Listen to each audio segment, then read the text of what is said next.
Je suis Grégory Pouy et je vous présente Vlan, un podcast pour vous aider à être plus serein en comprenant, avec nuance, la complexité du monde et en inventant activement le monde à venir. On aime tous penser que le hasard dirige nos vies, que y a une loi de l'attraction quelque part, que voilà, quand on se balade dans la rue, on voit des signes. Je sais pas si ça vous parle, mais on aime bien cette idée du hasard. Et aujourd'hui, j'ai le grand plaisir de recevoir un philosophe, en tout cas une personne qui a une chaîne YouTube sur la philosophie qui est extrêmement importante, avec plus d'1 million d'abonnés, qui s'appelle Charles Robin. La chaîne s'appelle Le Précepteur, et il vient de faire un TED Talk sur le hasard, et du coup j'ai décidé de le recevoir pour essayer de comprendre, est-ce que le hasard existe? Est-ce que tout est déterminé? C'est quoi la liberté? Et comment on peut jongler avec toutes ces thématiques dans nos têtes, dans nos conversations. Une discussion qui est, lui, forcément, il est passionnant parce qu'il a tellement l'habitude de démocratiser. Je préfère le mot démocratiser à vulgariser. Vous pouvez aussi regarder cet entretien sur YouTube, sur la chaîne de Vlan. Je vous laisse l'écouter ou la regarder. Allez Vlan, c'est parti.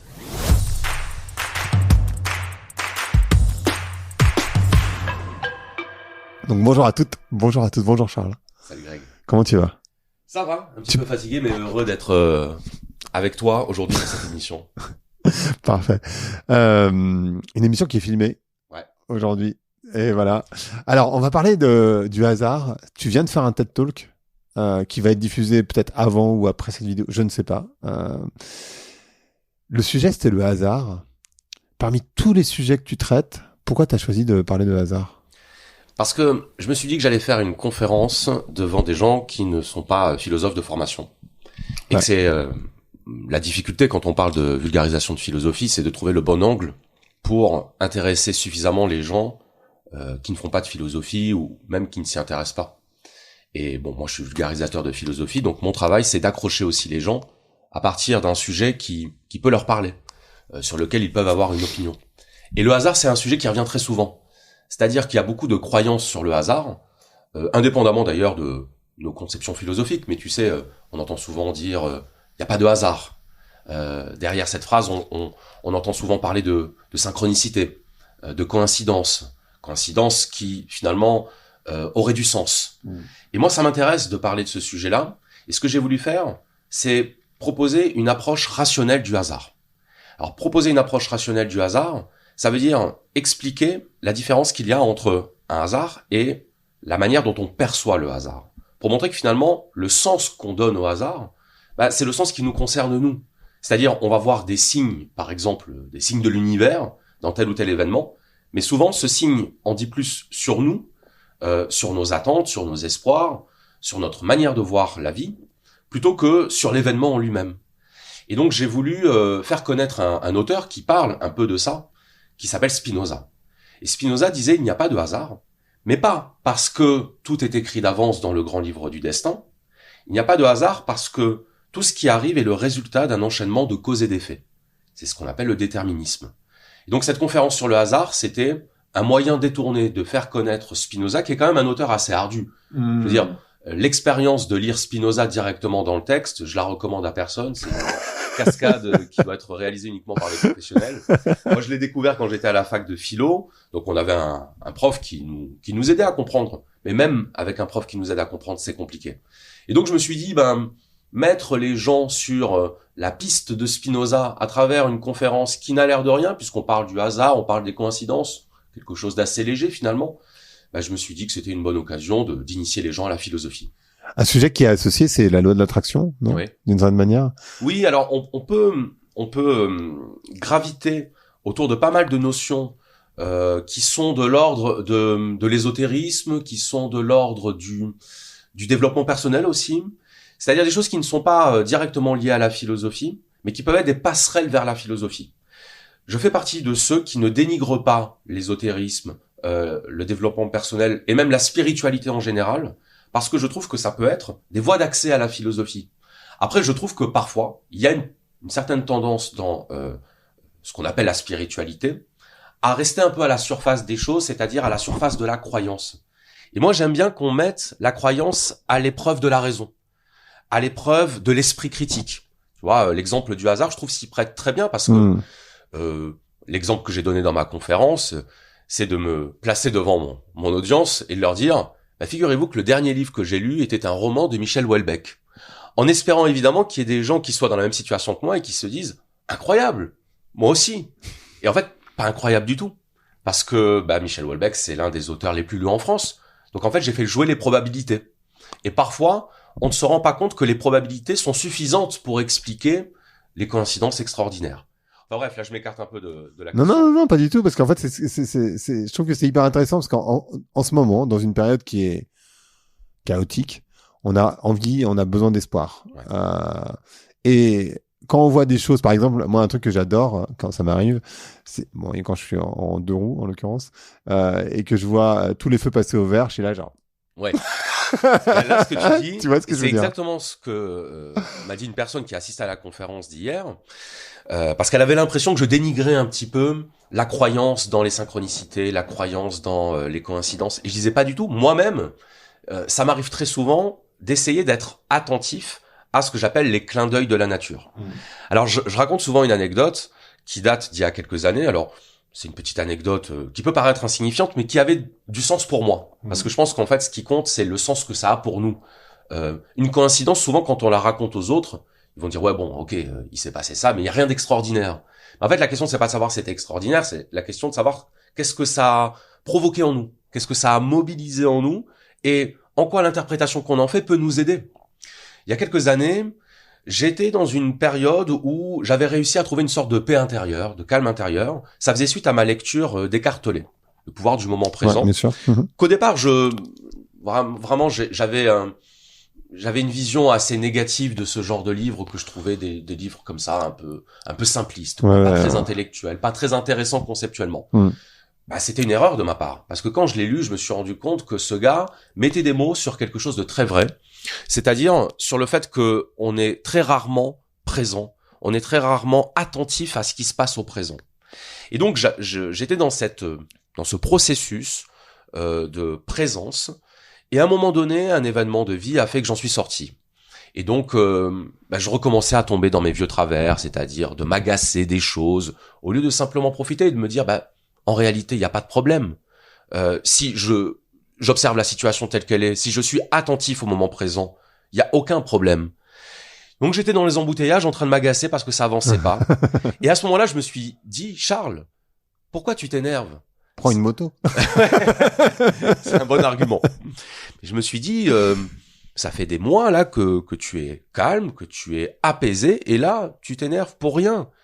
Et là, je regarde la voiture qui était arrêtée devant moi, et je vois derrière, tu sais, un petit magnet où il y avait écrit « Souriez, la vie est belle ». Et ça, je l'ai interprété, j'ai souri au moment où j'ai vu ça, je l'ai interprété comme un clin d'œil de la nature. C'est-à-dire comme si la nature me rappelait à l'ordre, discrètement. En fait, les messages sont là, mais il faut pouvoir être disponible aux messages. Ça, c'est pas quelque chose sur quoi je peux bâtir une théorie philosophique. Non. Mais c'est un exemple que je peux donner pour dire aux gens, j'ai beau développer une approche rationnelle du hasard, je comprends qu'on veuille donner du sens au hasard, et dans une certaine mesure, je trouve que c'est positif. C'est quoi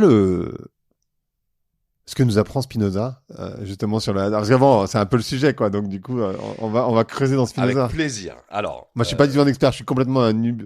Je peux l'introduire. Je vais pas dire le résumé, bien sûr, hein, mais je peux l'introduire de manière assez simple. Et pour ça, je dirais que Spinoza nous invite à revoir notre vision du hasard, mais aussi de la liberté.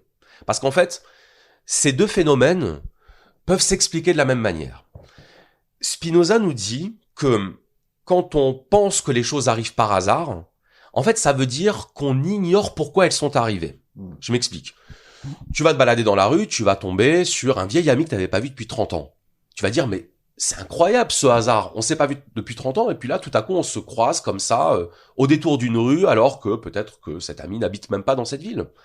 Mais en fait, imagine que tu as une vue du ciel, et que tu peux tout observer, le comportement des gens, leurs déplacements, tout ce qui se passe d'un point de vue omniscient.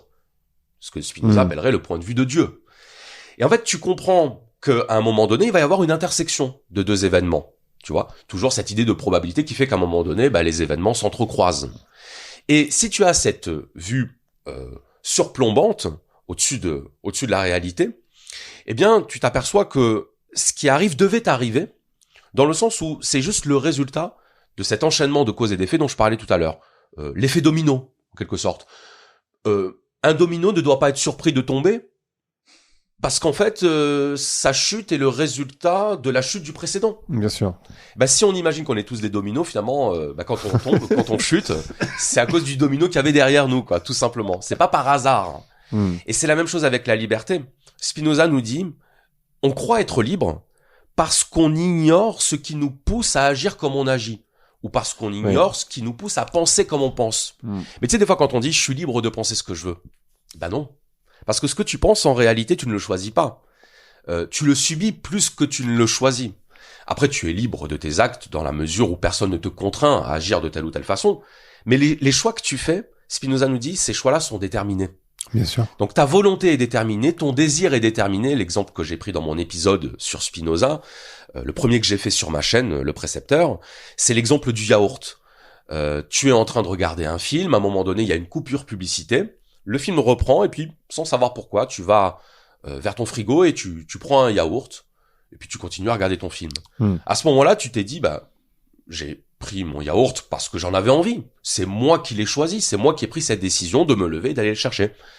Et en fait, tu n'as pas vu que pendant la publicité, il y avait une pub pour un yaourt, et que cette pub pour le yaourt t'a donné l'envie, t'a insufflé le désir d'aller chercher un yaourt, donc tu étais déterminé sans t'en rendre compte. Et c'est souvent, on ignore souvent ou on ne pense pas à ce qui nous pousse à penser, ce qui nous pousse à faire ou à désirer certaines choses, et c'est ça que, pour Spinoza en tout cas, ce qu'il appelle l'illusion de la liberté. On se croit libre parce qu'on ignore qu'on est déterminé. C'est fou parce que j'ai eu cette conversation la semaine dernière. Synchronicité. Exactement. Il n'y a pas de hasard. Hein. Sur la liberté, où quelqu'un me disait, c'était quelqu'un d'extrême droite, qui me parlait de la liberté, etc., etc. Et je disais, mais enfin, je veux dire, on est quand même très peu libre. Je veux dire, entre la culture, t'es né en France, l'endroit où t'es né, la société, c'est-à-dire qu'en fait, il y a toute une série d'us et coutumes qui font que tu agis ou tu te comportes d'une telle manière. Tes biais cognitifs, ce que tu vas consommer comme média, quand tu regardes Netflix ou je sais pas quoi, en tout cas, ça construit tes imaginaires. Finalement, les gens se battent pour la liberté, tu vois, ils disent je veux devenir riche parce que je serai libre.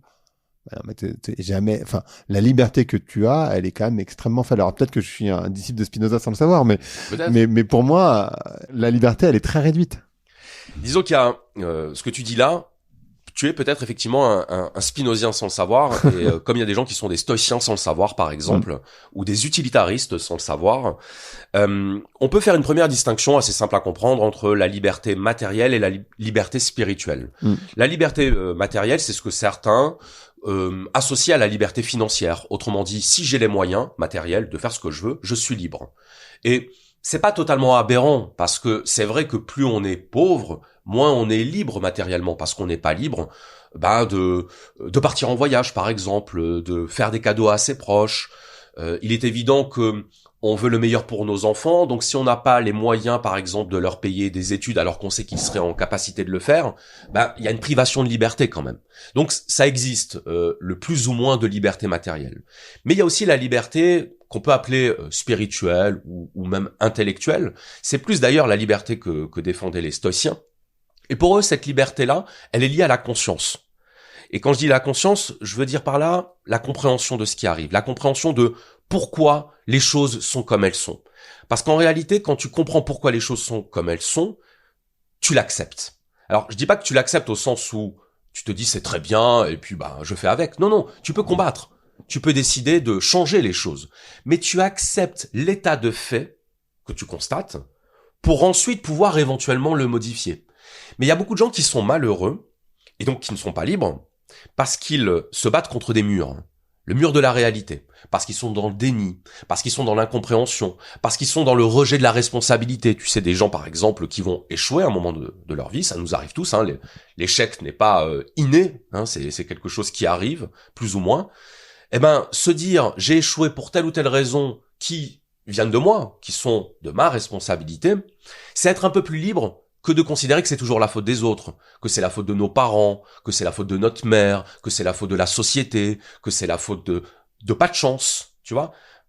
Voir sa responsabilité en face nous rend plus libres parce que ça nous donne les moyens de changer ce qui peut l'être et donc de faire en sorte de ne pas échouer la fois d'après. Hein, l'erreur est notre meilleur professeur en réalité parce que l'erreur nous permet de comprendre ce qui n'a pas marché, donc d'essayer autre chose et de comprendre pourquoi ça n'a pas marché la première fois. Voilà pourquoi, bon ça c'est très lié à la culture américaine plus que française. Dans la culture américaine, l'échec est valorisé parce que l'échec est une expérience qui débouche sur un apprentissage, qui débouche sur un enseignement. Alors qu'en France, on est plutôt à penser que si on a échoué, c'est qu'on est nul. Il y a cette mentalité comme ça un peu plombante, un peu pessimiste. Il faut réussir ou alors il ne faut rien faire, quoi, tout simplement. Non, il faut échouer pour comprendre comment ça marche. Et je pense que la liberté, ça, c'est très lié à ça, c'est-à-dire la responsabilité et la conscience des conséquences de nos actes. C'est ce que disait Sartre dans sa philosophie existentialiste, alors qui pour le coup est totalement opposé de ce que disaient les stoïciens, mais peu importe. Moi j'aime bien grappiller dans les courants philosophiques. Forcément. Parce que on peut se nourrir de tout. Hein. Moi j'aime pas du tout qu'on ait une philosophie, tu vois, de référence ultime qui soit la vérité. Je pense que ça c'est le premier pas vers le sectarisme. Mais Sartre disait, être libre c'est être responsable. Parce que être libre ça veut dire en gros, personne ne sera l'auteur de ton prochain acte. C'est toi qui seras l'auteur de ton prochain acte. C'est génial, parce que ça veut dire qu'en fait, tu as toujours le choix. Alors, Sartre est très radical. Hein. Pour lui, tu as toujours le choix, même quand tu as un revolver sur la tempe. Ouais. Parce que c'est toi qui décides de te soumettre à la menace ou pas. C'est ça. Tu vois. Mais là où il a pas tort, c'est qu'il explique que quelqu'un comme Jean Moulin, par exemple, il a résisté. Et n'importe qui, enfin pas n'importe qui, mais la plupart d'entre nous, à la place de Jean Moulin, on aurait collaboré. Bien sûr. Parce qu'une arme sur la tempe, ça veut dire soit tu collabores, soit tu meurs.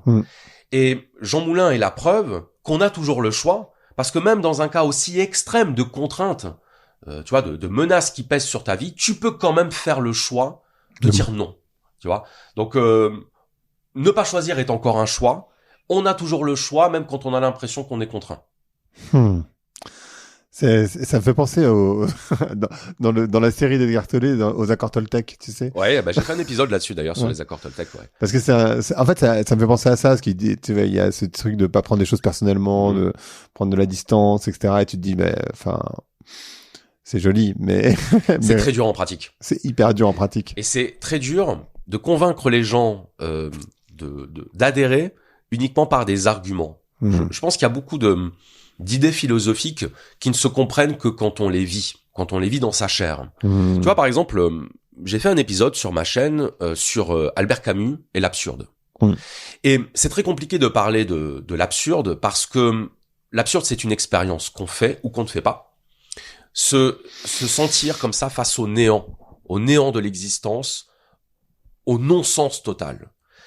Mettre des mots dessus, c'est très bien. Mais le vivre, c'est autre chose. Vivre l'expérience, tu sais, de l'angoisse. C'est très dur de faire comprendre à quelqu'un ce qu'est l'angoisse quand il ne l'a pas lui-même vécu. Un peu comme l'amour, d'ailleurs. On peut théoriser sur l'amour, mais tant qu'on l'a pas ressenti, ce qu'on dit, ça reste un peu superficiel, ça reste un peu théorique, quoi, tu vois. C'est pas le vrai amour. Mais il faut avoir été vraiment passionnément amoureux pour comprendre ce que l'amour peut nous faire et à quel point il peut nous faire faire n'importe quoi aussi. Et nous faire rationaliser ce n'importe quoi. Tu vois, parce que moi je fais toujours une différence entre raisonner et rationaliser. Raisonner, c'est utiliser sa raison pour résoudre un problème, par exemple. Rationaliser, c'est trouver des arguments pour justifier un sentiment ou pour justifier une émotion. Comment on appelle ça post-rationalisé. Moi, j'appelle ça post-rationalisé. Ouais, post-rationalisé, oui, parce que c'est toujours après coup. Oui, c'est ça. On fait n'importe quoi et on va donner du sens à ce n'importe quoi parce que notre cerveau a besoin que ce qu'on a fait ait du sens. C'est très difficile de s'avouer à soi-même qu'on a fait n'importe quoi. Donc, il faut toujours qu'on trouve une raison d'avoir fait n'importe quoi pour dire, mais en fait, c'était pas n'importe quoi. Et c'est le début de la mauvaise foi. Parce que la mauvaise foi, c'est ce qui fait qu'on va pointer le n'importe quoi chez les autres. Mais chez soi, ah non, mais c'est pas pareil. Moi, j'ai fait ça parce que, tu vois, il y avait une logique. Oui. S'il y a une logique pour toi, c'est qu'il y en a une pour les autres. S'il y en a pas pour les autres, il y en a pas pour toi. Et moi, je suis pour l'équité. C'est mon côté rousseauiste. C'est mon côté socialiste. je pense qu'il faut appliquer aux autres ce qu'on applique à soi-même, ou en tout cas ne pas exiger des autres ce qu'on n'exige pas de soi. Et c'est pour ça que je place souvent la vertu morale avant la vertu intellectuelle. C'est-à-dire que je suis prêt à entendre des choses avec lesquelles je ne suis pas d'accord, mais si la personne en face de moi, je la sens honnête et qu'elle n'essaye pas, de jouer avec, tu vois, de jouer sur plusieurs tableaux, de jouer avec une sorte de morale à géométrie variable, Ouais. elle peut penser ce qu'elle veut, ça me dérange pas. Je pense que l'idéal de l'honnête homme prime sur l'idéal de l'homme intelligent. Ouais, ça fait penser à, en tout cas, pardon, on digresse. Très bien. La philosophie, c'est aussi l'art de la digression. Les gens qui nous écoutent vont être ravis. Mais ça fait penser à l'ingénu, tu sais. Ouais. Parce qu'il a cette, où on peut parler de la sagesse des enfants, tu sais, d'une certaine manière, où il n'y a pas de connaissance. Et pourtant, il y a cette forme de sagesse. Tout à fait. C'est exactement ça. En fait, Rousseau, à un moment donné, explique la différence entre l'homme à l'état de nature et l'homme à l'état social. Et il a une position intéressante parce qu'il dit, on pense que l'homme à l'état social est supérieur à l'homme à l'état de nature. Ce qu'on appellera le sauvage. Ouais. Je précise que le sauvage, il y a une connotation péjorative qui n'est pas inscrite au départ dans le mot, parce que sauvage, ça veut dire qu'il a poussé sans tuteur. Au sens où on parle par exemple de plantes sauvages, de fruits sauvages, c'est-à-dire ils ont poussé sans que l'homme n'intervienne. Et donc le sauvage, c'est celui qui n'a pas été tordu, perverti par la civilisation. Et donc il explique que l'homme à l'état de nature, il est profondément bon, plus exactement, il est profondément innocent. Parce que bon, tu sais, ça suppose déjà une dualité. Oui, c'est un jugement de valeur en plus. C'est un jugement de valeur. Donc ça suppose d'être déjà dans une vision morale un peu théorique. Alors que l'homme à l'état de nature ne se pose pas la question morale parce qu'il est naturellement innocent. Ça, c'est le point de vue de Rousseau. On n'est pas obligé d'être d'accord. Quelqu'un comme Hobbes disait, non, c'est le contraire. L'homme, il est naturellement violent, il est naturellement égoïste, envieux, etc. Chacun son anthropologie, j'ai envie de dire. Mais pour Rousseau, il faut retrouver l'enfant en soi, parce que l'enfant, l'ingénu, le candide, c'est celui qui n'a pas encore été tordu. Donc c'est celui qui n'a pas de préjugés. Tu sais, qu'est-ce que c'est un préjugé ? Un préjugé, c'est quand on croit en la vérité de quelque chose, non pas parce qu'on l'a vérifié, mais parce que on a intérêt à le penser. Tu vois, les biais cognitifs, tu en parlais tout à l'heure. Un biais cognitif, c'est un raccourci qui nous permet de nous dire les choses sont comme elles sont, même si on l'a pas vérifié. Voilà. Et donc le préjugé devient vérité pour nous. L'enfant n'a pas de préjugés parce qu'il n'a pas encore eu le temps de se construire des préjugés, parce qu'il n'a pas encore eu le temps de recevoir les préjugés de ses parents. Tu vois, et ça se fait progressivement. Et ça donne ensuite des enfants qui vont commencer petit à petit à répéter ce qu'ils entendent à la maison, à s'approprier le discours de leurs parents. Et c'est comme ça que se fait l'intériorisation des normes de la société. C'est-à-dire par imprégnation, par l'éducation, par l'école, tu te mets à répéter des choses et à les intégrer. Et finalement, ensuite, ça devient tes opinions alors que tu ne les as jamais vraiment examinées. C'est hyper intéressant. Est-ce que, pour revenir à cette sorte de hasard, est-ce que le déterminisme, c'est une forme de liberté, tu dirais? Alors, c'est super intéressant, parce que je me bats depuis des années pour essayer En fait, j'essaie de promouvoir une approche qui est difficile, si tu veux, à faire comprendre, parce que les gens aiment bien polariser les positions philosophiques. On aime bien polariser tout, en soi. Voilà, exactement. On aime bien voir les choses en noir et blanc, et si ça dévie de ce qu'on pense, c'est faux. Tu vois, c'est souvent ça. Il y a des gens qui sont déterministes, mais moi-même je suis déterministe. Mais ces gens qui sont déterministes considèrent que il y a aucune forme de liberté possible. Or, Spinoza, non seulement dit qu'il y a une forme de liberté possible, pour lui c'est la conscience du déterminisme qui nous rend plus libres, mais même sans aller aussi loin, le fait que tout soit déterminé, donc tout ce qui arrive est un résultat de cause ou d'ensemble de causes, ok. Il n'empêche que quand tu es face à une situation où tu dois agir, le déterminisme il va pas te donner la réponse. Le déterminisme il va pas te dire voilà ce que tu dois faire. Tu es seul face à ta décision. Le déterminisme il est là pour, après coup, expliquer pourquoi tu as fait ce que tu as fait. Mais il ne te donne pas la solution. Il te laisse seul face à ton choix. La liberté, c'est ça. La liberté, c'est ce moment d'inconfort où tu ne sais pas ce que tu dois faire, mais tu sais que tu dois faire quelque chose. Tu sais que tu dois prendre une décision. Et l'expérience que tu vis à ce moment-là, c'est ce que Sartre appelle l'expérience du néant. C'est-à-dire tout est possible. Et il n'y a que moi qui peux mettre un terme au possible pour faire advenir le réel. Le réel, c'est quand tu mets à la poubelle tous les autres possibles pour n'en choisir qu'un. Mais tu peux aussi t'observer et réagir. Enfin, en ce moment, comme ça les gens sauront au moment où on enregistre, mais le moment où on enregistre, donc dimanche, je vais diffuser une newsletter sur la masculinité. Et le patriarcat, c'est quelque chose qui a été construit pendant des millénaires. Et en fait, moi, je crois pas à l'homme déconstruit, comme je crois pas non plus vraiment qu'il y ait des femmes déconstruites par ailleurs. Mais parce que en fait, je l'observe chez moi, mais parce que je suis la personne que je peux le plus facilement observer. C'est pas que je peux me considérer comme déconstruit parce que, tu vois, j'ai lu des bouquins de féminisme, j'ai reçu des tonnes de personnes, je me suis vraiment, vraiment intéressé à la question, etc. J'ai majoritairement des amis femmes, etc. Mais la réalité, c'est que j'observe bien à l'intérieur de moi ce qui se passe quand même. Et je vois bien les pensées, et c'est pas pour ça que je les sors, c'est pas pour ça que j'agis de cette manière-là. Mais par contre, j'observe à l'intérieur de moi. Et je pense que de temps en temps, tu peux te dire, putain, j'étais vraiment con, hein. Mais parce que tu l'as fait, tu vois, t'es sorti. Et donc, d'une certaine manière, t'étais déterminé par toute ce qu'on disait tout à l'heure, hein, par tout un cadre sociétal qui fait que non, en fait, t'étais pas d'accord avec ce que t'as fait, mais tu l'as fait quand même. Bien sûr. C'est la thématique du conditionnement social, conditionnement culturel, et même parfois conditionnement biologique. C'est-à-dire que l'homme est un animal, et tout animal est en partie régi, déterminé ou influencé par des facteurs biologiques. Je veux dire, les hormones, par exemple, l'activité hormonale a une influence sur notre comportement. Et d'ailleurs, c'est souvent aussi ça qui fait que, parce que ça part de quelque chose qui est à l'intérieur de nous, dont on n'est pas forcément conscient, qu'on va toujours chercher à le justifier par des arguments rationnels ensuite, tu vois. Mais on peut être, par exemple, quelqu'un... J'étais fatigué. Oui, voilà. Mais disons que dans le domaine du sport, dans le domaine, par exemple, de la musculation, il y a des sportifs... Que tu pratiques de toute évidence. Je me suis remis. Il y a des sportifs qui vont s'injecter de la testostérone. Pourquoi ? Parce que c'est l'hormone de l'agressivité et c'est l'hormone aussi de la prise de masse musculaire. Donc en gros, quelqu'un qui est sous testostérone de synthèse, hein, c'est-à-dire en plus de celle qui est produite naturellement par le corps, non seulement va devenir musculairement plus imposant, mais il va devenir aussi plus agressif. Et donc, il faut surtout pas sous-estimer l'importance de ce facteur biologique dans les comportements. C'est-à-dire que l'agressivité, elle peut être le fruit d'un conditionnement social. Il est certain que si tu as vécu et grandi dans un environnement violent et agressif, tu as des chances de développer toi-même une forme de violence et une forme d'agressivité qui ne sera aussi d'ailleurs qu'une manière de te protéger du monde. Parce que dans un monde violent, il faut être fort. Donc il faut savoir faire preuve d'agressivité aussi pour ne pas se faire manger. Donc ça relève du conditionnement culturel. Mais biologiquement parlant, si tu es sous testostérone, tu vas être plus agressif et tu auras beau essayer de rationaliser ton agressivité en disant oui, mais c'est lui qui m'a provoqué, oui, mais en fait j'ai réagi parce que sinon, oui, tu trouves des arguments, mais en fait tu es juste quelqu'un d'agressif.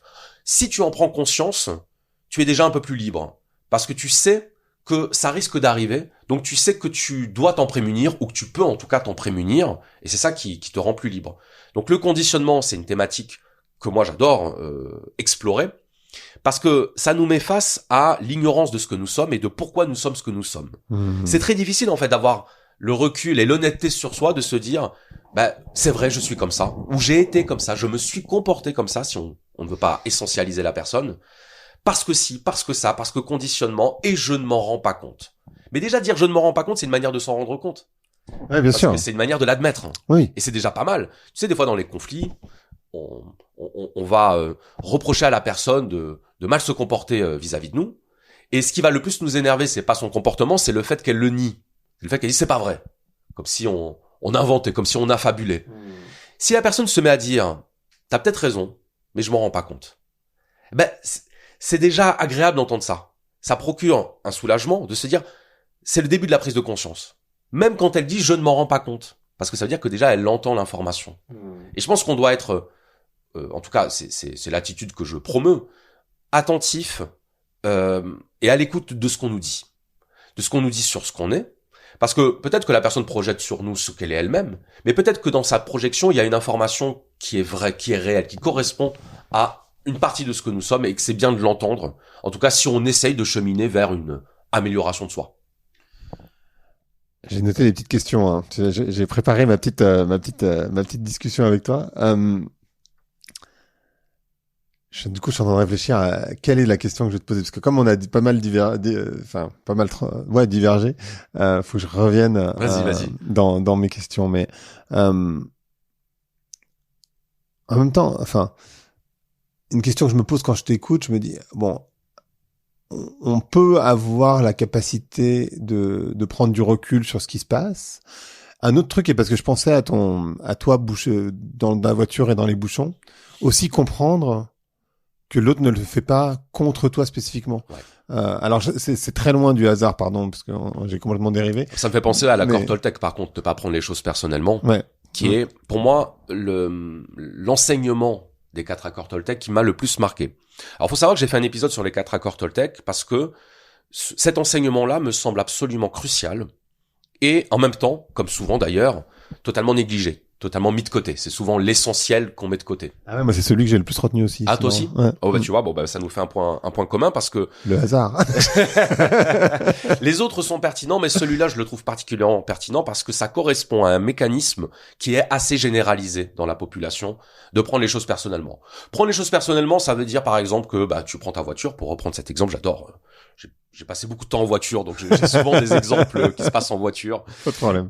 Et tu arrives à un rond-point et puis là, il y a un automobiliste qui va te griller la priorité. C'était ton tour de passer, il est passé devant toi. La réaction commune de l'automobiliste, qui pour moi n'est pas totalement l'être humain. L'automobiliste, c'est un être humain dans son espace personnel où il est un peu tout puissant. C'est de s'énerver, c'est d'insulter, c'est de taper, c'est de klaxonner, c'est tout ce que tu veux, d'expurger cette émotion de colère, tu vois, qui vient de naître à cause du comportement d'un autre. En réalité, ce qui se passe à ce moment-là, c'est qu'on réagit, donc on se met en colère, donc on se fait du mal à cause du comportement de quelqu'un qui, en réalité, n'a pas d'incidence sur notre vie. Parce que dans 5 minutes, on aura oublié, on sera passé à autre chose. Alors évidemment, avoir eu peur parce qu'on a frôlé l'accident, c'est normal qu'à un moment donné, ça provoque une émotion. Je veux dire, l'être humain est quand même programmé pour la survie. Bien sûr. Donc la peur et la colère parce que souvent la colère est une conséquence de la peur. C'est la peur dont on se rend compte que finalement tout va bien, mais du coup on est énervé de cette situation. Toujours est-il que s'énerver n'apporte rien, sinon du mal-être. Et pourtant on le fait tous, ce qui n'est pas rationnel. En tout cas, ce qui n'est pas rationnel au sens où les stoïciens disaient que les émotions ne sont pas rationnelles, dans le sens où elles nous empêchent d'accéder au bien-être, qui est l'objectif de tout être humain. Accéder au bonheur, accéder au bien-être, accéder à ce calme intérieur. Et donc on va prendre cette négligence de l'automobiliste personnellement, au sens où on va entrer en rivalité avec lui, entrer en conflit avec lui. Ça arrive d'ailleurs qu'il y ait des bagarres d'automobilistes, bien sûr. Parce qu'à un moment donné, il y en a un qui s'est mal comporté, il y a eu un accident qui est pas passé loin, et donc ça va se battre. À ce moment-là, on prend les choses personnellement, alors qu'en fait, la personne qui nous a grillé la priorité, si ça se trouve, elle a même pas vu qu'on était là. On n'existait pas pour elle. On n'existait pas, donc si on n'existait pas pour elle, comment on pourrait croire que ce qu'elle a fait, elle l'a fait contre nous? Tu vois ce que je veux dire? C'est incohérent. Je sais pas si ça t'est déjà arrivé, pareil, un accrochage avec un automobiliste, tu sors de la voiture, il sort de la voiture, et à ce moment-là, tu t'aperçois qu'en fait, c'est une connaissance. C'est quelqu'un que tu connais. Ah non, ça m'est jamais arrivé. Bon, moi, je conduis très peu, je suis tout le temps en moto, mais... D'accord. Et à ce moment-là, qu'est-ce qui se passe? Je dis, ah merde, c'était toi. C'était toi. Sous-entendu, c'est moins grave. Oui. C'était toi parce que toi, je t'aime bien. Donc, je sais que tu l'as pas fait contre moi. Ouais. Tu vois? Mais c'est bien la preuve qu'en fait, on s'imagine que l'autre nous en voulait, alors que pas du tout. En fait, il savait même pas qu'on était là, il savait même pas que c'était nous. Donc, prendre les choses personnellement, c'est croire que l'autre veut nous nuire pour nous nuire ou parce que c'est nous, alors que c'est pas le cas. Ne pas prendre les choses personnellement, c'est comprendre que les gens sont chacun dans leur bulle. Et qu'en fait, tout ce qu'on dit, on le dit par rapport à la bulle dans laquelle on est. Tout ce qu'on fait, on le fait par rapport à la bulle dans laquelle on est. Et bien souvent, on prend comme des marques d'agression personnelle des choses qui ne sont que l'expression du mal-être de la personne qu'on a en face de nous. Et pour relier à ce qu'on disait tout à l'heure sur la construction et sur la liberté, c'est souvent l'expression, ce que tu disais du mal-être, mais aussi de la construction de la personne. C'est-à-dire que, en réalité, elle peut faire quelque chose, parfois contre toi aussi, mais c'est sa construction. Bien sûr. Et donc, du coup, ça n'a pas vraiment de lien à toi, c'est juste que nous ne sommes pas vraiment libres. Enfin, en tout cas, c'est la manière dont je le vois, mais... On est parfois le réceptacle de l'émotion de l'autre. Tu sais, on dit souvent que ce sont les personnes qui nous sont le plus proches, avec qui on est le plus blessant, le plus offensant, le plus dur.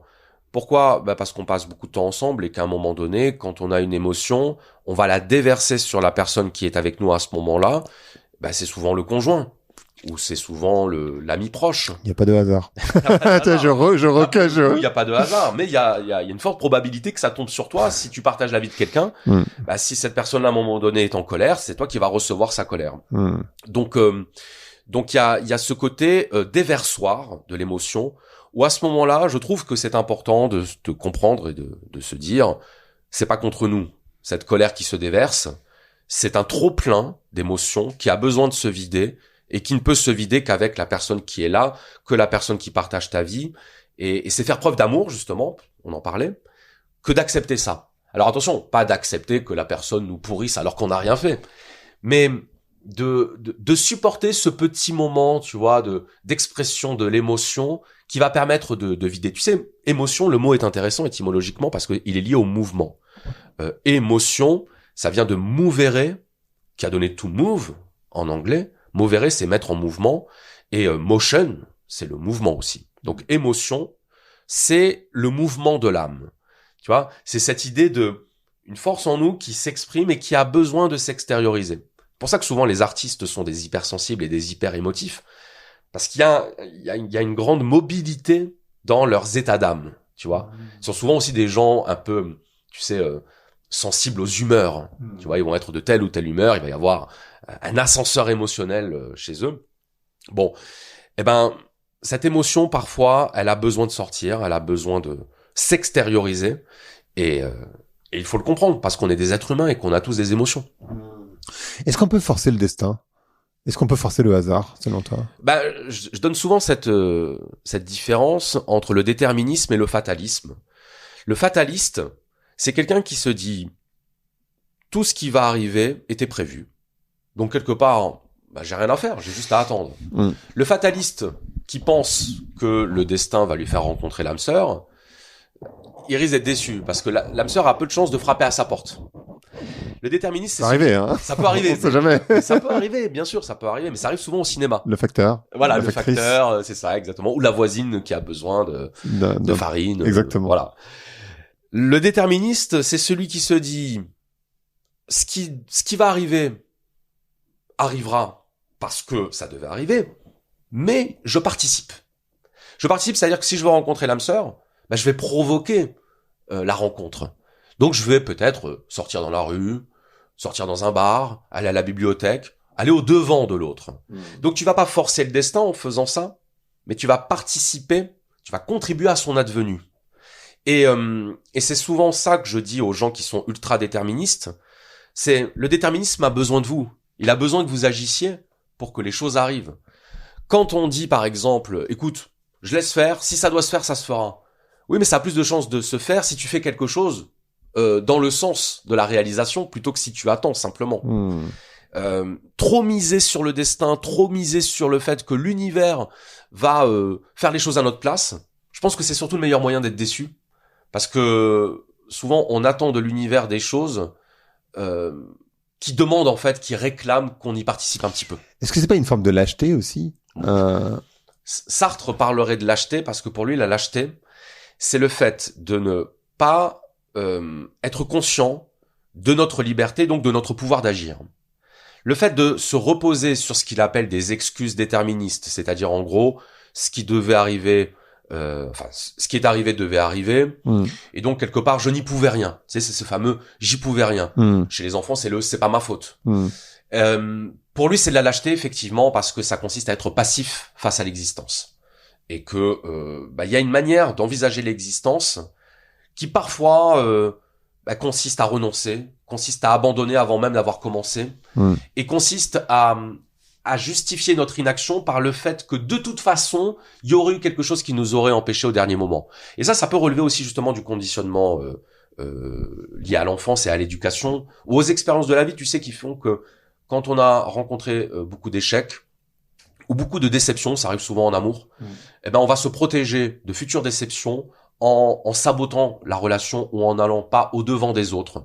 C'est-à-dire, on va dire j'aimerais bien rencontrer quelqu'un, mais dans les faits, dès qu'on rencontre quelqu'un, on lui ferme la porte, même inconsciemment, même indirectement. On va créer les conditions pour que ça se passe mal, tout simplement parce qu'en fait, il y a quelque chose en nous qui a peur et qu'on ne veut pas reproduire un schéma. Et c'est en ne voulant pas reproduire le schéma qu'on le reproduit. Et là est le tragique. Tu sais, quelqu'un qui se dit « Ah, j'ai rencontré quelqu'un, je veux que ça se passe bien. » Tu sais, avec cette terreur que ça se passe mal. Et c'est cette terreur qui va rejaillir dans la relation qui va faire que ça va mal se passer. Le désir de bien faire, quand il prend la forme de la peur de mal faire, bah souvent, il engendre ce qu'on veut éviter, c'est-à-dire la destruction de ce qu'on voulait ou la destruction de ce qu'on cherchait à protéger. C'est en ça que je dis que c'est tragique, parce que c'est souvent ce qu'on veut éviter qu'on provoque. Ouais. Parce que on communique la peur plus que l'intention. On communique, tu sais, la crainte de mal faire plus que l'image de quelqu'un qui veut bien faire. Et des fois, il vaut mieux être détendu et, j'allais dire, au risque d'être un peu grossier, s'en foutre. Parce que du coup, on ne crée pas de tension, on ne crée pas d'appréhension, et donc ça se passe beaucoup mieux. C'est super difficile parce que ça demande un désengagement sur un sujet dans lequel tu es enfin en tout cas s'il s'agit de l'amour et que tu as envie de rencontrer quelqu'un, évidemment, t'es engagé d'une certaine manière. Donc du coup, c'est difficile de paraître désengagé parce que du coup, t'es dans une action et je vois pas comment tu peux être dans une action désengagée. Ça me semble être un exercice d'équilibriste un peu compliqué, mais disons que tu peux être dans une forme de relâchement au sens étymologique. C'est comme quand tu fais un cours de danse et on va te dire de relâcher tes muscles, parce que plus tu vas être crispé et moins tu vas réussir à faire ton mouvement. Mais c'est vrai que quand le prof de danse te dit détends-toi, relâche-toi, c'est le meilleur moyen de te crisper. Ouais. Allez, endors-toi. C'est ça.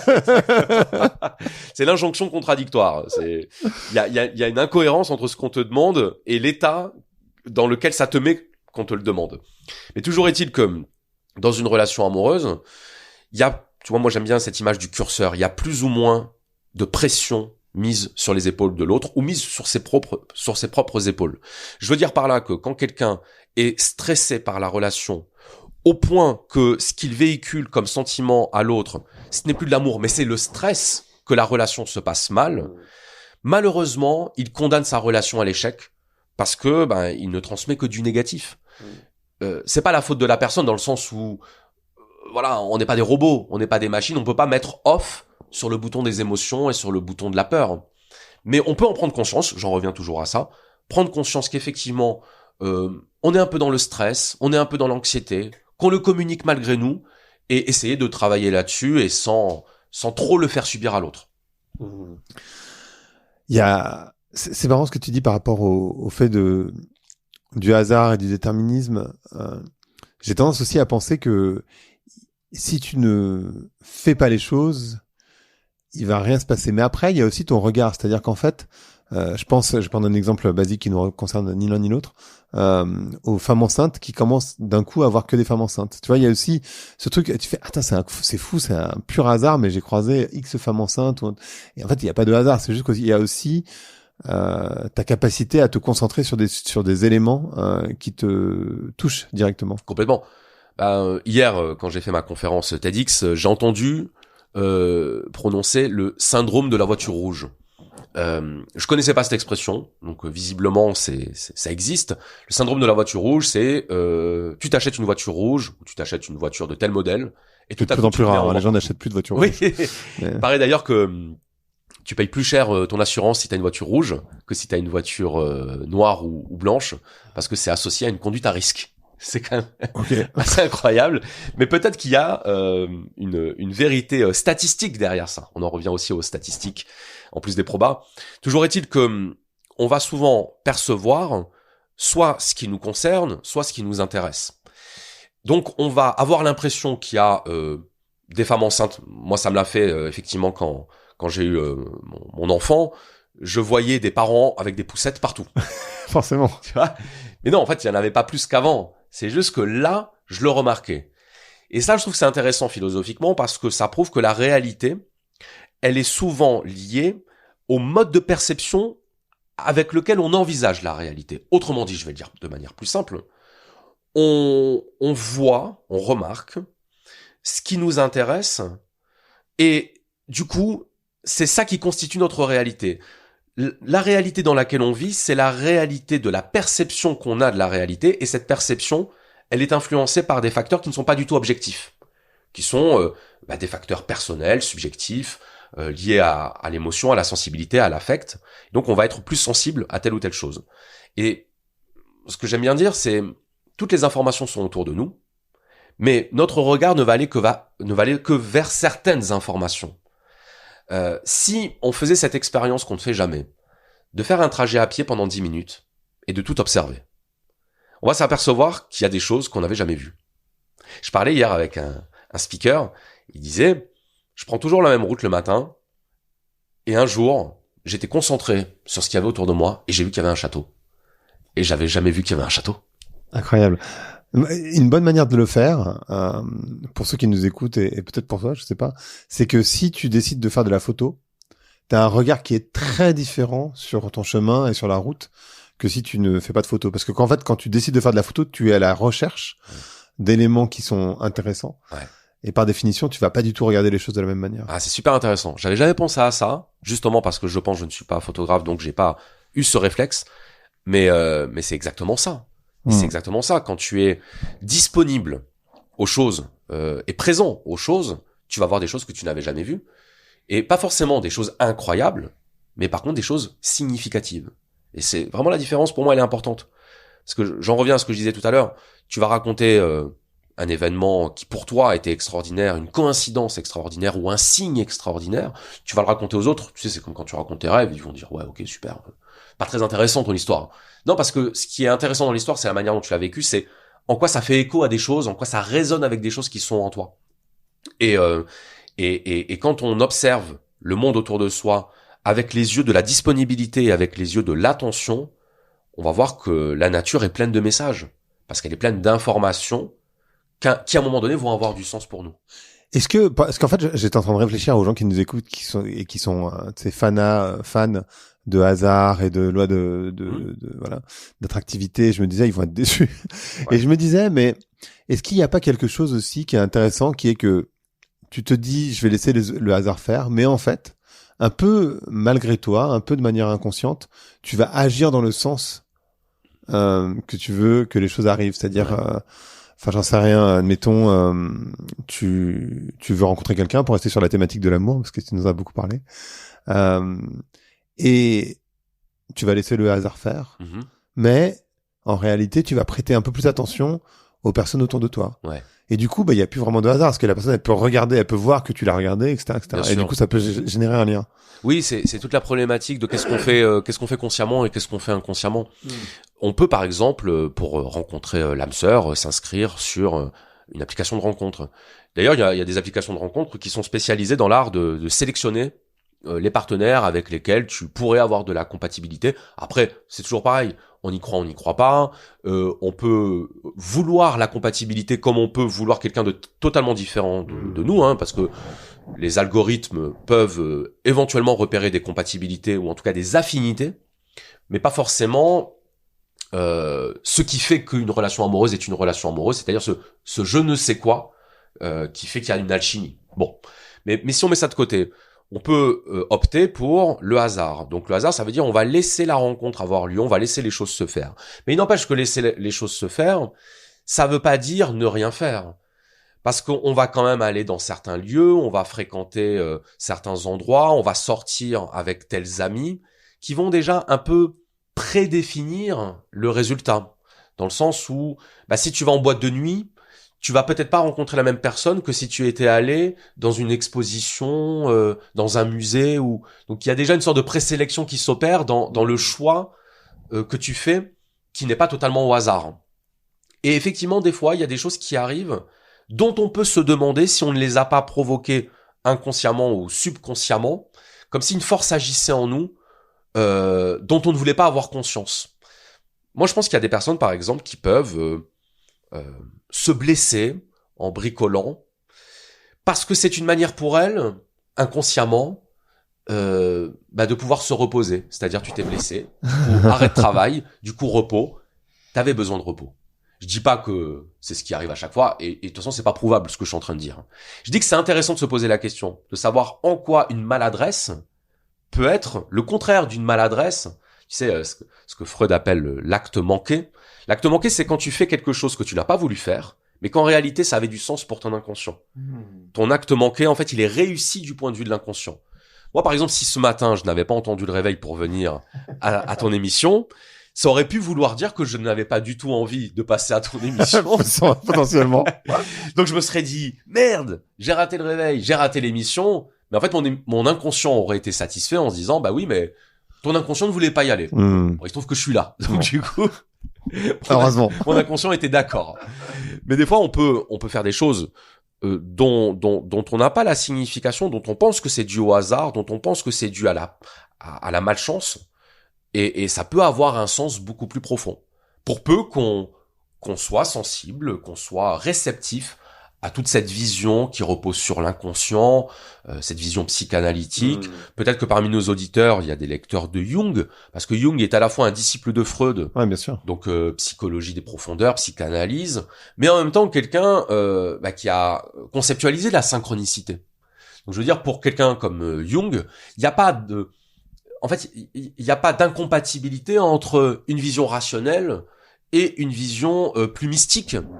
Parce que on peut envisager la rationalité comme le mode d'expression d'une force mystique. Tu sais, il y a des gens qui croient en Dieu, mais qui pensent que la nature, l'analyse scientifique de la nature, c'est le mode d'emploi de la création divine. Autrement dit, la science mène à Dieu. Tu sais, c'est cette fameuse citation. Ouais, bien sûr. Un peu de science éloigne de Dieu, beaucoup en rapproche. Ça veut dire que opposer la croyance en Dieu à la science, c'est partir du principe que la science ne peut pas être issue de Dieu. Dans le sens où, si c'est Dieu, c'est pas rationnel. Mais non, pas du tout. Ça peut être quelque chose qui nous échappe, quelque chose qui nous dépasse, mais dont on peut comprendre le mode d'expression rationnel.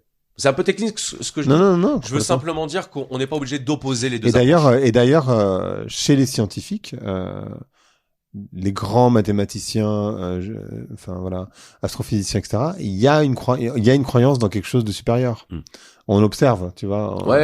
Il y a, disons que la science ne ferme pas la porte à la croyance.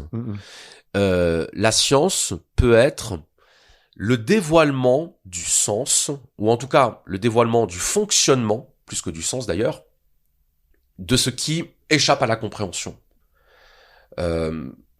Comprendre les lois de l'univers, comprendre les phénomènes naturels, c'est se rapprocher de la compréhension de ce qui au départ est un mystère. Le point de départ de la science, comme le point de départ de la philosophie, c'est le mystère. Mais du coup, est-ce que le hasard, c'est pas le mystère non plus? Parce que tu vois, tu disais, on a beaucoup défendu l'idée qu'il n'y avait pas vraiment de hasard. Est-ce que le hasard, c'est pas justement cette part d'incompréhension, d'inconnu, qui fait le sel de la vie, quoi, au final? Exactement. C'est pour ça que je disais ça dans ma conférence TEDx, le fait que l'être humain a besoin de sens. Il a besoin de sens presque de manière vitale. En tout cas, pour l'esprit, le sens est un besoin. Je parlais tout à l'heure d'Albert Camus et de l'absurde. L'absurde, c'est l'absence de sens. Et l'absence de sens, chez l'être humain, ça rend fou. Quand je dis ça rend fou, attention, hein, je mets pas de connotation péjorative dans le mot fou. Je dis simplement que ça crée du trouble mental. On a besoin de sens. Même là où il y en a pas, on va essayer d'en mettre. Les anciens, les gens de la préhistoire mettaient du sens dans les phénomènes naturels, dans les catastrophes naturelles. Je sais pas si t'imagines l'homme préhistorique qui assiste à une éclipse totale du soleil. À quel point ça doit être une expérience angoissante. Je me demande s'il n'y a pas eu des suicides collectifs, tu vois, dans ces moments-là. Parce que qu'est-ce qui se passe? Il fait jour, il fait nuit, il fait jour. Il y a un truc. Bon. La science, c'est essayer de comprendre. C'est-à-dire, on part de ce choc de l'incompréhension, ce choc du mystère, et on essaye maintenant de poser du sens dessus.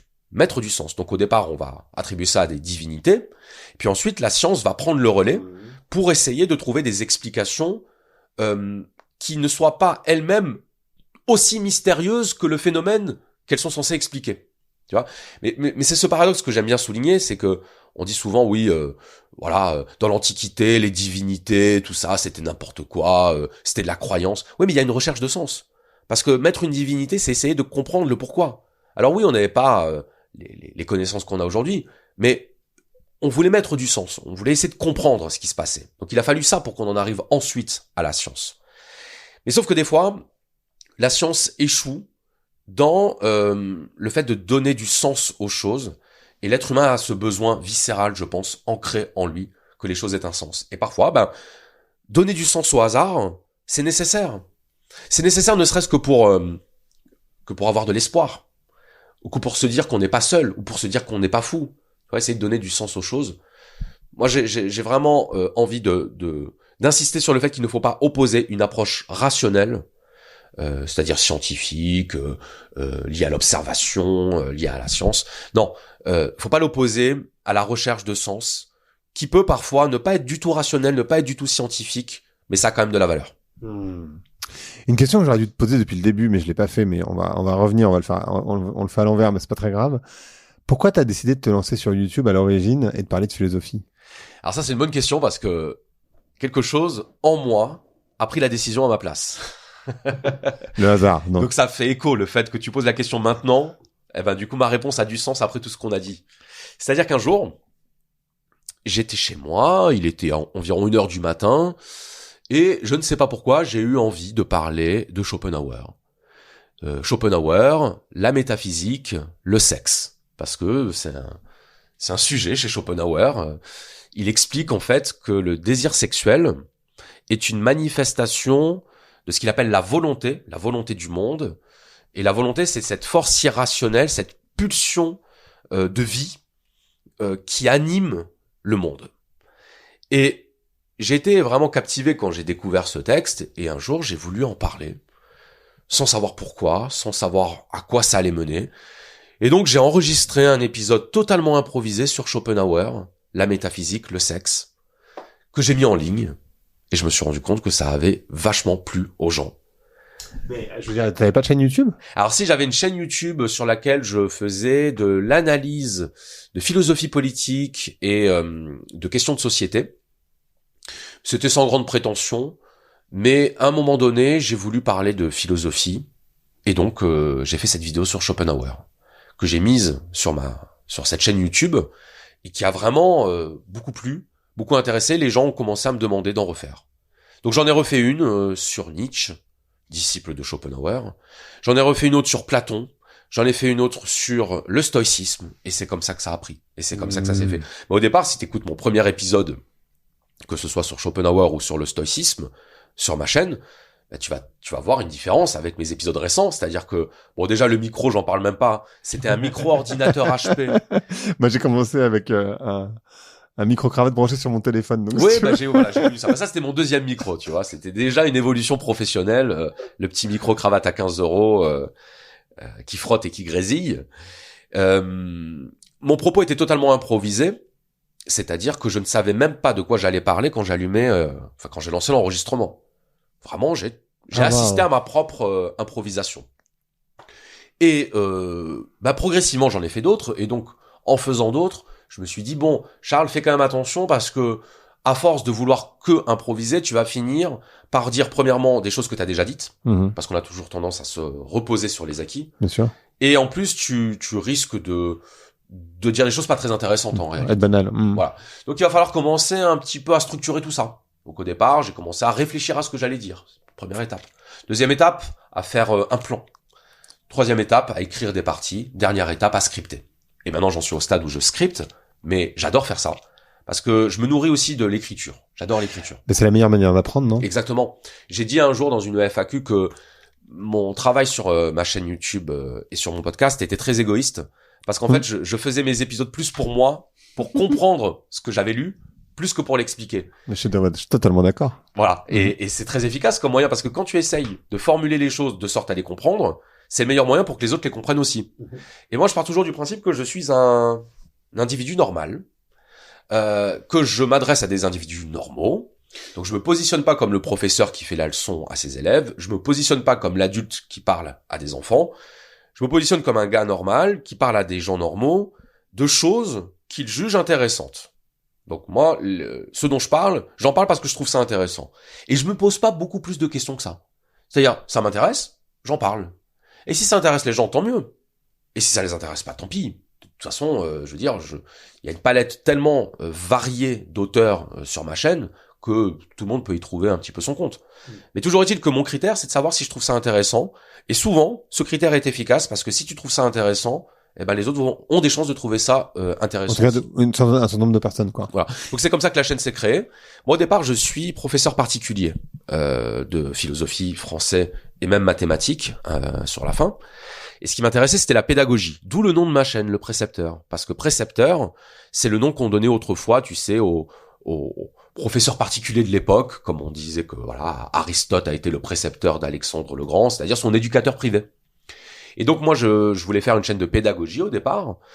Et finalement, ça a dérivé vers la philosophie suite à cette vidéo sur Schopenhauer, justement.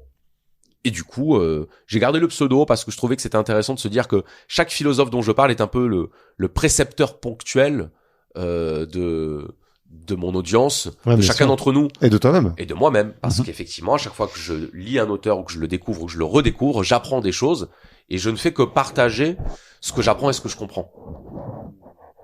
Et tu m'as dit que tu allais bientôt lancer un bouquin aussi. Ah oui, alors merci d'en parler. Effectivement, c'est une annonce.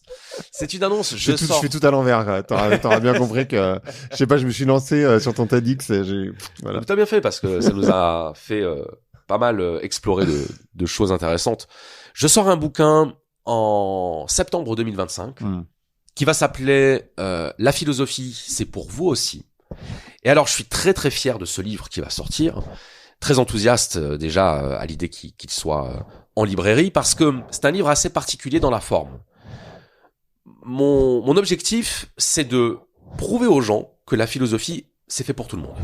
Moi, j'entends beaucoup de gens qui me disent « Vous m'avez réconcilié avec la philosophie, je pensais que la philosophie, c'était pas fait pour moi. Ouais. » Et ça, c'est vraiment la phrase qui revient. Tu sais. Je pensais que c'était pas fait pour moi. Comme si les gens voulaient aller vers la philosophie, mais que la philosophie leur disait « Stop, non. » En fait, tu rentres pas. Tu vois, c'est le. Ah ben je vois bien. Voilà, c'est vraiment cette sélection, tu vois, parce que la philosophie pâtit d'une image un peu d'élitisme, voire de snobisme. C'est-à-dire, si t'as pas les mots, tu peux pas comprendre. Si t'as pas les références, tu peux pas comprendre. Moi, j'ai voulu casser ça et montrer que la philosophie, c'était pour tout le monde. Et donc, dans ce livre, je vais présenter la pensée de 20 philosophes et chaque chapitre va commencer par une histoire, donc une petite histoire, une petite scénette qui va illustrer la pensée de l'auteur dont je parle. Je vais prendre un exemple. Il y a un documentaire Netflix qui est sorti il y a quelque temps qui parle d'un jeune homme qui s'appelle Jonathan Meyer. Et Jonathan Meyer, c'est quelqu'un qui a donné son sperme pendant des années dans des banques de sperme, à tel point qu'il serait le père biologique de plus de 1000 enfants. Et le documentaire s'appelle L'homme aux 1000 enfants. J'ai trouvé ce documentaire extraordinaire, j'ai trouvé ce cas vraiment incroyable, et il m'a inspiré une introduction pour la pensée de Schopenhauer sur le vouloir vivre chez Schopenhauer.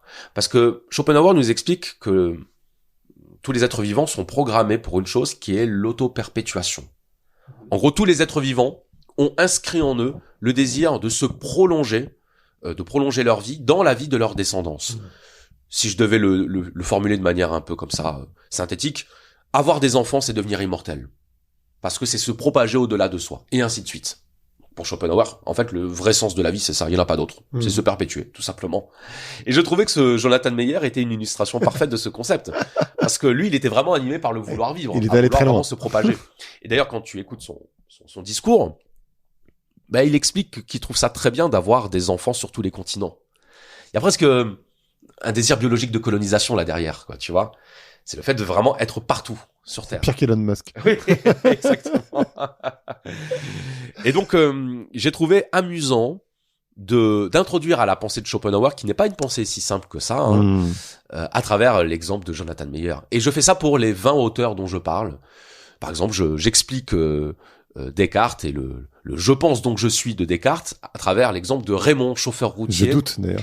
Comment ? Je doute. Je doute, voilà, exactement, le doute.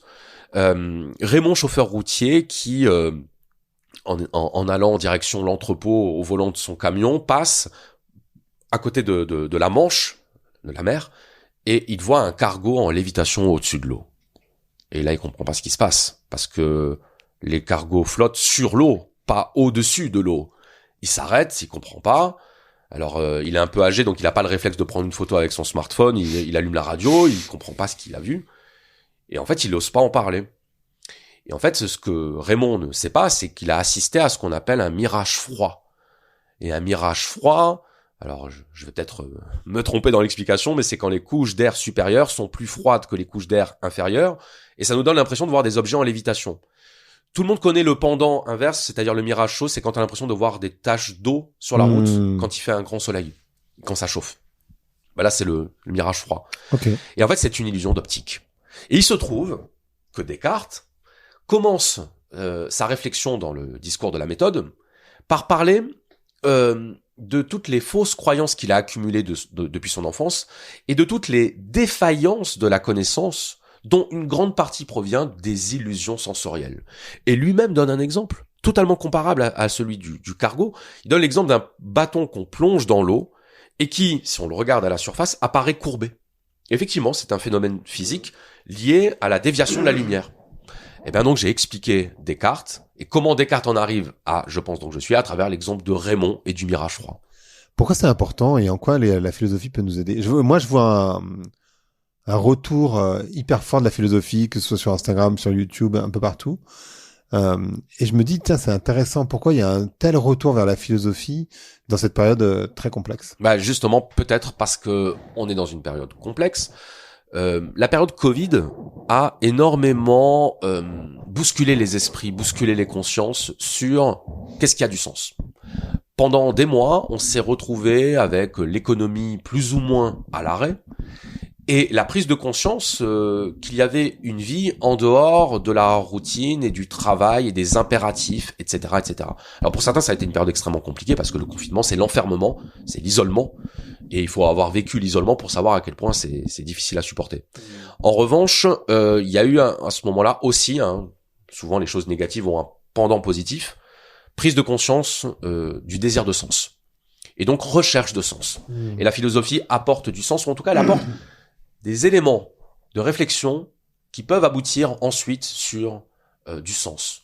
Donner du sens aux choses, c'est très important. Je le vois de plus en plus avec les jeunes générations qui n'acceptent pas un travail parce qu'il est bien payé, qui n'acceptent pas un travail parce qu'il y a une voiture de fonction ou parce que je ne sais quoi, mais parce qu'il a du sens. Ça a du sens pour eux. Et je pense que la philosophie, je veux pas dire qu'elle donne des clés ou des réponses, mais en tout cas, elle invite à en trouver. Moi, j'insiste énormément sur le fait que la philosophie ne va pas faire le travail à votre place. D'ailleurs, je prends un malin plaisir dans mes épisodes à ne pas dire qui a raison, qui a tort, qui il faut écouter, qui il ne faut pas écouter. Je propose. Et je propose une gamme mais infiniment variée de philosophes pour que chacun vienne piocher et trouver dans mes épisodes ce qui a du sens pour lui. Et je suis très bien placé pour savoir que la recherche de sens est un cheminement personnel et qu'il y a certaines choses qu'on n'est pas encore prêt à comprendre ou à voir parce que c'est pas le moment de notre évolution et ça viendra un jour. Il faut juste que l'information soit disponible pour celui qui va vouloir à un moment donné éclairer ces questions et chercher du sens. Tu sais, souvent, on donne des conseils aux plus jeunes, ils les écoutent pas. Mais par contre, une fois qu'ils ont fait leur bêtise... Bien sûr, l'expérience. Et ben là, ils se souviennent du conseil que tu leur donnes. Et c'est à ce moment-là que le conseil fait sens et qu'il a une utilité. Ben moi, je parle avec la philosophie, c'est-à-dire, tu vas sur ma chaîne, dans 10 ans, il y aura toujours ce vieil épisode sur Camus, ce vieil épisode sur Schopenhauer. Et à ce moment-là, en l'écoutant, peut-être que tu vas dire, là, ça fait sens pour moi. Tu vois. Je pense que la philosophie apporte ça, ouais. Parfait. Merci beaucoup, Charles. Bah, merci à toi. Trop intéressant. Le podcast s'appelle Blanc. Donc, je veux savoir à quoi tu veux ouvrir et où claquer la porte. Je voudrais claquer la porte au dogmatisme. Parce que le dogmatisme, c'est ce qui fait qu'on s'enferme dans des certitudes. Et la certitude, c'est ça pour moi, l'adversaire de la philosophie, l'adversaire de la sagesse et même l'adversaire du bonheur. Parce que quand on est malheureux et qu'on est figé dans ses certitudes, on reste enfermé dans son malheur. Et parfois, admettre que c'est peut-être l'autre qui a raison ou peut-être juste qu'il n'a pas totalement tort, eh ben, c'est ouvrir la voie à l'amélioration de soi et peut-être au bonheur. Parfait. Merci beaucoup. Merci à toi. Merci d'avoir écouté Blanc. Si vous avez aimé l'émission, vous pouvez le dire avec des étoiles, 5 de préférence sur iTunes, et le partager avec vos amis ou vos collègues. Je suis Grégory Pouy, vous pouvez me retrouver sur Twitter et LinkedIn sous le pseudo Greg from Paris. N'hésitez pas à me remonter vos remarques, vos questions, mais aussi les invités que vous aimeriez entendre.